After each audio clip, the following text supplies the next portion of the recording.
اعوذ باللہ من الشیطان الرجیم بسم اللہ الرحمن الرحیم رب اشرح لی صدری ویسر لی امری واحلل عقدۃ من لسانی یفقہوا قولی۔ ترجمہ: اے میرے پروردگار، میرا سینہ کھول دے اور میرے کام کو میرے لیے آسان کر دے اور میری زبان کی گرہ کھول دے تاکہ لوگ میری بات سمجھ سکیں۔ کس نے ذروں کو اٹھایا اور صحرا کر دیا؟ کس نے ذروں کو اٹھایا اور صحرا کر دیا؟ کس نے قطروں کو ملایا اور دریا کر دیا؟ 7 پردوں میں چھپا بیٹھا تھا وہ حسن کائنات۔ 7 پردوں میں چھپا بیٹھا تھا وہ حسن کائنات، پھر کسی نے اسے جلوے آشکارا کر دیا۔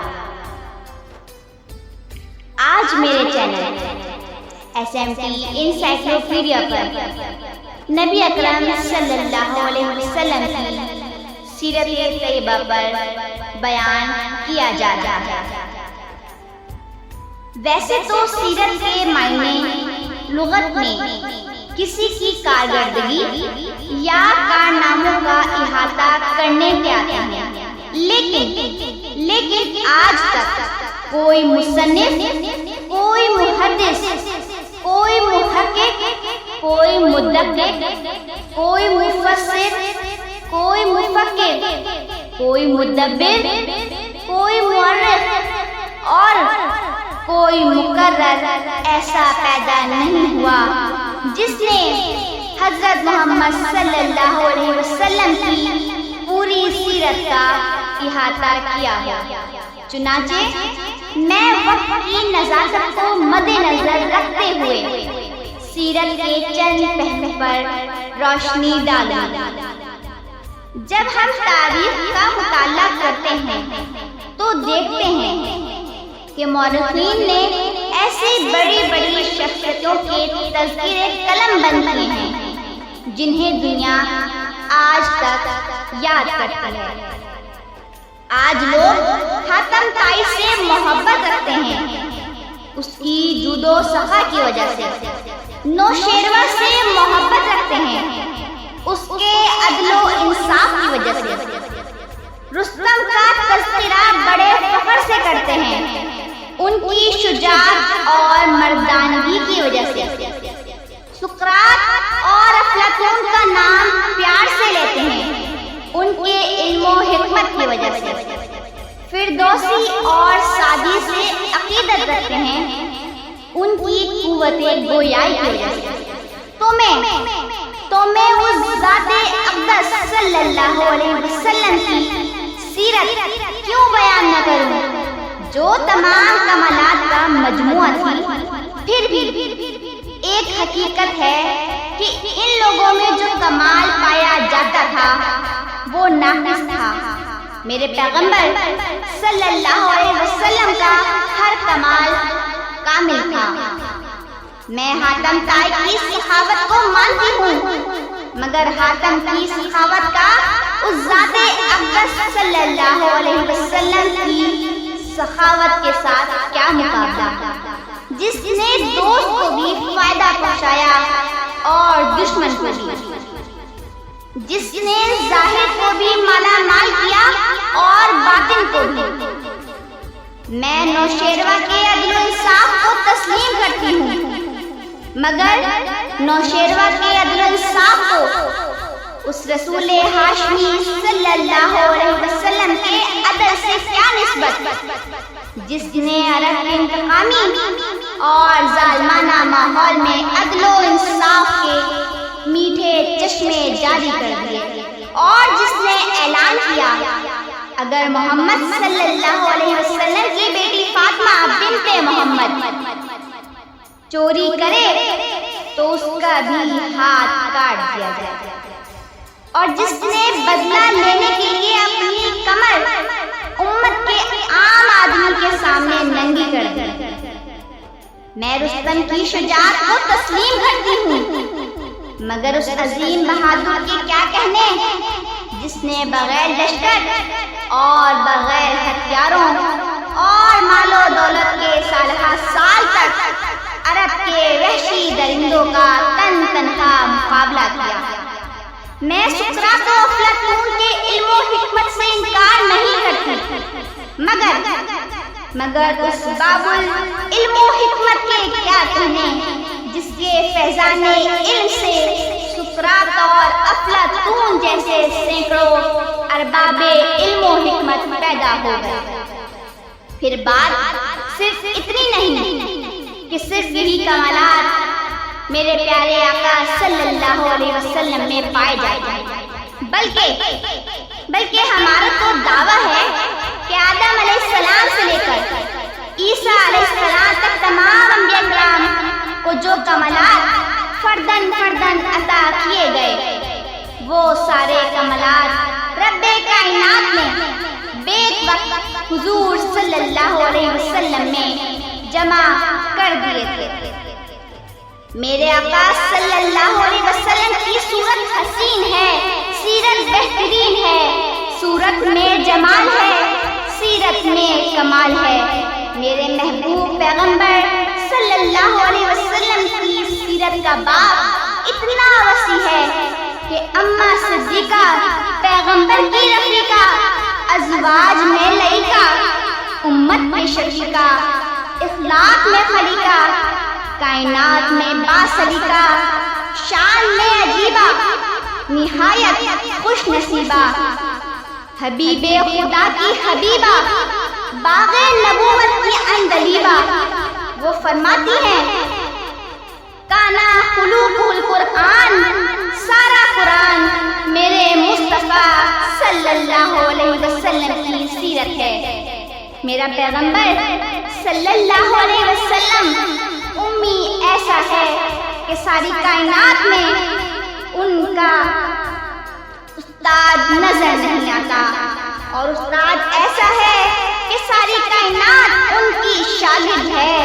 یتیم ایسا ہے کہ نہ باپ نہ دادا پورے مکہ میں لاوارث نظر آتے ہیں، اور وارث ایسا ہے کہ ساری امت لاوارث کا وارث ہی محمد صلی اللہ علیہ وسلم ہے۔ حسین ایسا ہے کہ یوسف علیہ السلام کو دیکھنے والوں نے انگلیاں کاٹی، میرے محمد صلی اللہ علیہ وسلم کو دیکھنے والوں نے اپنے بچے شہید کروائے، گردنیں کٹوائی، جانیں قربان کر دی۔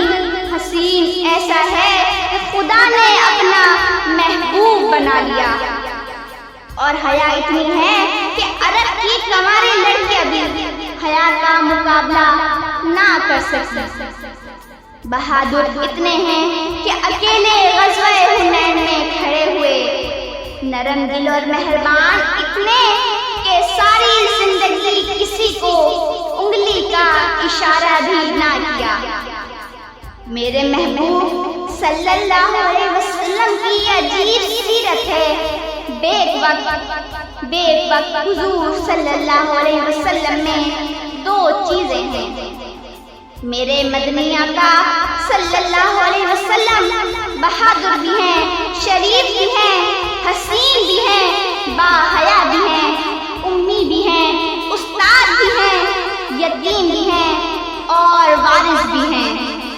مجھے کہنے دیجئے میرے نبی مسکرا کر دیکھیں تو جنت کا منظر بن جاتا ہے، غصے میں آ جائیں تو قیامت کا منظر بن جاتا ہے، قدم اٹھائیں تو سنت بن جاتی ہے، گفتگو کریں تو حدیث بن جاتی ہے، عمل کریں تو شریعت بن جاتی ہے۔ جو ان کے نکاح میں آئیں مومنین کی ماں بن جاتی ہیں، مکہ آئے تو مکرمہ بن جاتا ہے، مدینہ آئے تو تو منورہ بن جاتا ہے، ابو بکر آئے تو صدیق بن جاتا ہے، عمر آئے تو فاروق بن جاتا ہے، عثمان آئے تو ذوالنورین بن جاتا ہے، علی آئے تو حیدر کرار بن جاتا ہے، معاویہ آئے تو قاتل وحی بن جاتا ہے، ابو عبیدہ آئے تو امین الامت بن جاتا ہے، ڈاکو اور لٹیرے آئے تو محافظ اور نگہبان بن جاتے ہیں، ظلم و ستم گر آئے تو عادل اور ہمدرد انسان بن جاتے ہیں، فاسق و فاجر آئے تو زاہد و پارسا بن جاتے ہیں، عرب کا چرواہا آئے تو زمانے کا مقتدا بن جاتے ہیں۔ یہ سب کچھ کیسے ہوا تھا؟ کیوں کر ہوا تھا؟ یہ انقلاب کیسے آیا تھا؟ میں عرض کروں، یہ انقلاب حضور صلی اللہ علیہ وسلم کی محنت سے برپا ہوا تھا، یہ انقلاب حضور صلی اللہ علیہ وسلم کی سیرت پر چلنے اور عمل کرنے سے برپا ہوا تھا، یہ تبدیلی سیرت النبی صلی اللہ علیہ وسلم کی انقلابی تعلیمات کی برکت سے آئی تھی، یہ تغیر سیرت النبی صلی اللہ علیہ وسلم کو اپنا امام اور مقتدا بنانے سے پیدا ہوا ہے۔ آج بھی وہ ہدایت ربانی اور دعوت آسمانی موجود ہیں اور سیرت کے جلسے بھی ہو رہے ہیں۔ عید میلاد النبی صلی اللہ علیہ وسلم کے لیے بڑے بڑے جلوس بھی نکل رہے ہیں، بارگاہ رسالت میں نذرانہ عقیدت پیش کرنے میں کوئی کوتاہی نہیں کی جا رہی، لیکن وہ فضا اور ماحول نہیں بن رہا جو صحابہ کے دور میں تھا۔ چنانچہ اگر آپ وہ ماحول اور فضا پیدا کرنا چاہتے ہیں تو ہمارے لیے سرور کائنات صلی اللہ علیہ وسلم کی سیرت کی طرف رجوع کریں، اسی میں ہمارا علاج ہے اور اسی میں ہماری بقا ہے اور اسی میں ہماری فلاح ہے۔ اصلاح عالم کا اب سامان ہونا چاہیے، اصلاح عالم کا اب سامان ہونا چاہیے، سب کا دستور عمل سیرت النبی ہونا چاہیے، یہی ہے آرزو سیرت مصطفیٰ عام ہو جائے، یہی ہے آرزو سیرت مصطفیٰ عام ہو جائے، سب سے اونچا پرچم اسلام ہو جائے۔ وآخر دعوانا ان الحمد للہ رب العالمین۔